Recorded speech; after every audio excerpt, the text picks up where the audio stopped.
Hey, my name is Summer McCormack, and I decided to do my presentation for theater history on the history of theatrical styles, or how theatrical styles have changed throughout the year. And so I did research on not only like directing styles, but just styles of theater, how theaters were set up, how they advanced throughout history, how they changed, and just how theater in general changed throughout the years. So I wrote a paper on my topic, and it's just kind of like a compilation of everything I learned through reading these articles and stuff. So I'm just going to read that and kind of summarize everything I've learned. So here we go. We'll just jump right in. So following the French Revolution, middle class took over theaters. In European countries that went through big changes, the themes within playhouses tended to lean more towards national liberation. In Western Europe, realism was popular among many countries. After the Theatres Act of 1843, Samuel Phelps ditched melodrama and took up social comedies, which attracted a brand new type of audience to the theaters. Throughout the 19th century, the popularity of train travel increased, sending productions on the road rather than just staying in a playhouse. Touring shows became more popular, and this new form of theater made lots of money. Around 1885, with the rise of younger people rebelling against society, independent theaters were formed. These theaters focused typically on scientific views of things. Naturalism was the style of theater that was most prominently found in independent theaters. Around that same time was when the idea of the fourth wall was created. Actors were taught to act as if there were no audience at all, and act as if they were just as they would at home. The stage was to look like the environment the actors were placed in, but with a wall cut out. In fact, Andre Antony was so committed to the realistic set that he hung real animal carcasses on stage for his show Butchers.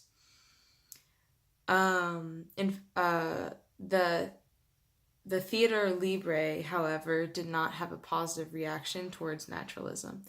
In fact, the style of symbolism developed just to oppose naturalism. Symbolism was said to represent a higher form of truth. The opposition of materialistic ideas came with directors playing with the idea of including the audience in productions. The plays were no longer only confined to stage space, but now incorporated the audience into the world of the play.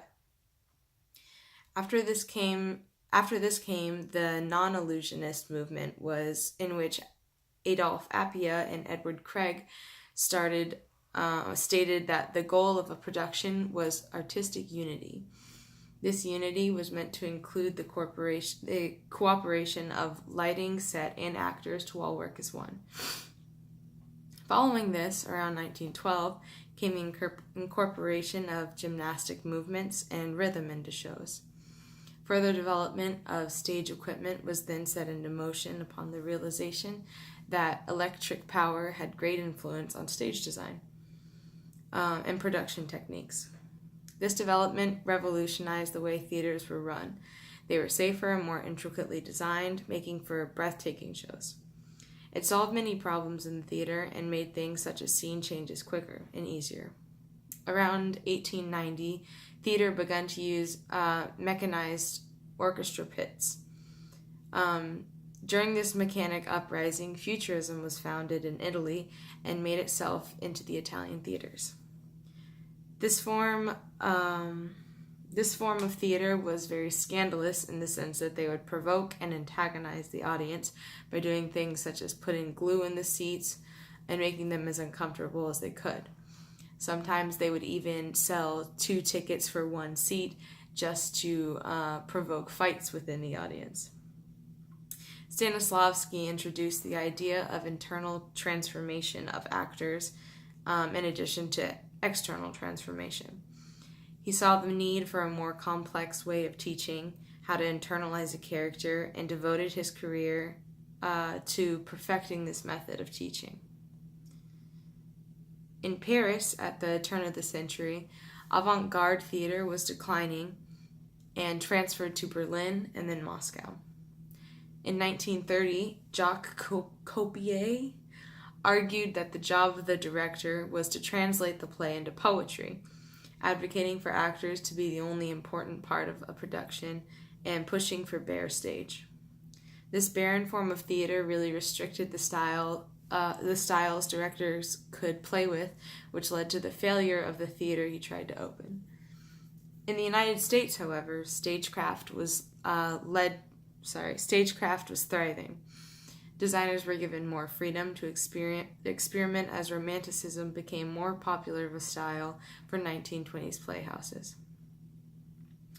By the 1930s, sets were lavish and tasteful. Musicals were all the rage at this point, incorporating color and sharp lines.